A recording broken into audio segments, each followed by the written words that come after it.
Hello, this is Chapter 2, National Differences in Political, Economic, and Legal Systems.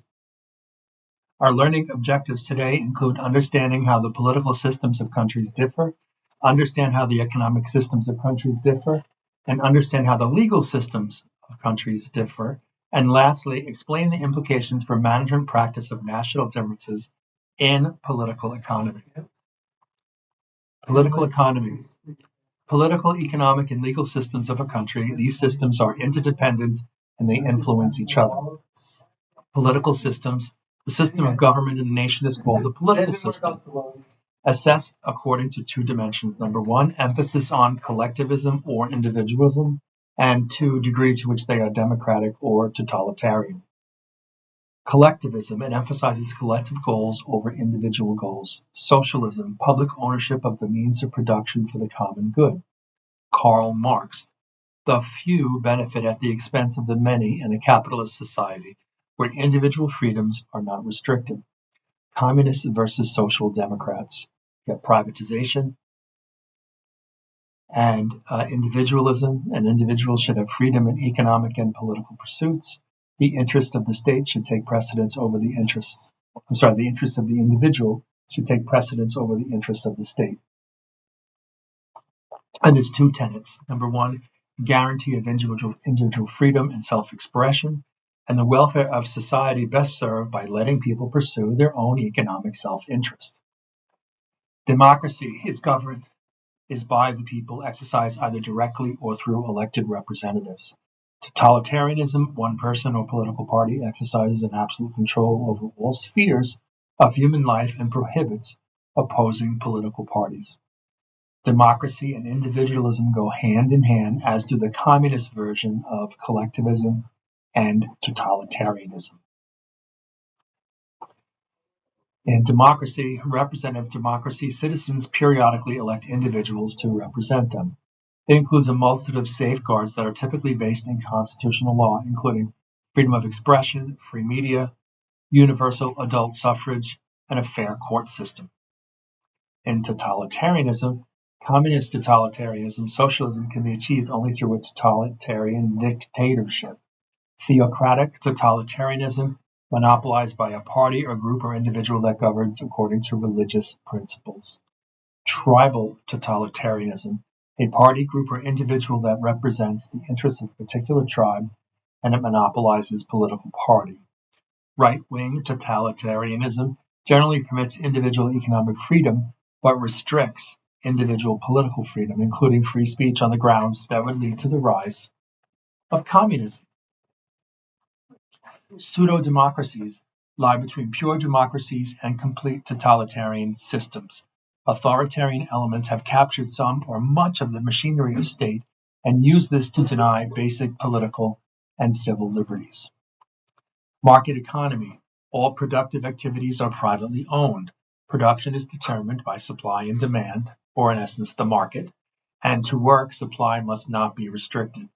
And the role of government is to encourage vigorous, free, and fair competition.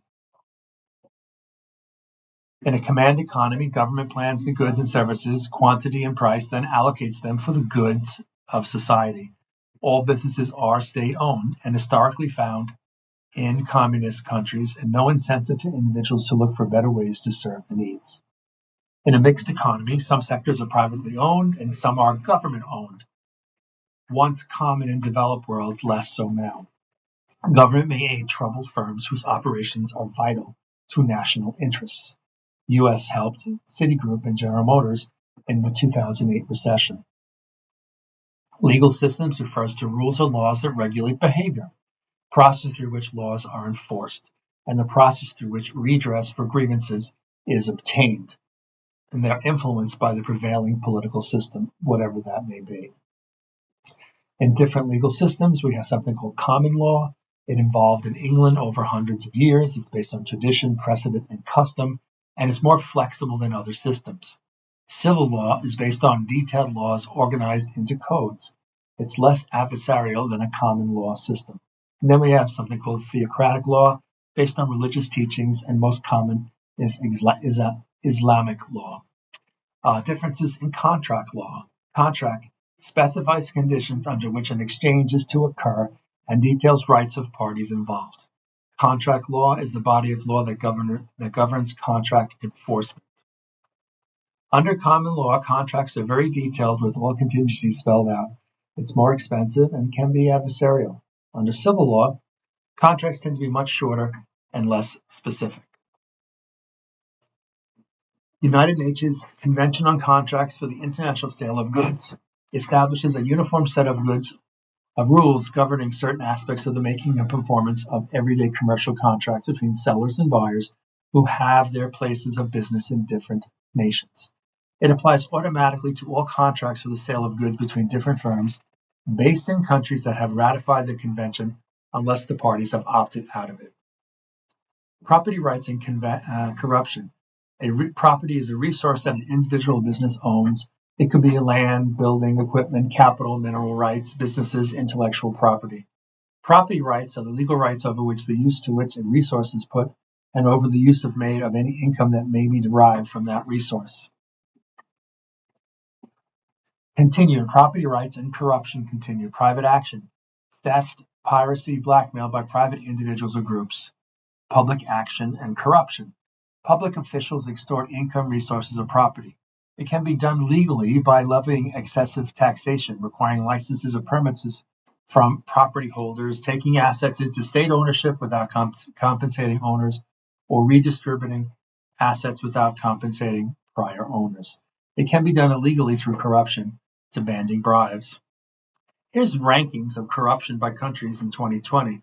We can see that New Zealand is pretty corruption-free, and Somalia is pretty bad. The Foreign Corrupt Practices Act, or FCPA, it's illegal to bribe a foreign government official to obtain or maintain business over which that foreign official has authority. Requires all publicly traded companies to keep detailed records that would reveal whether a violation of the act has occurred.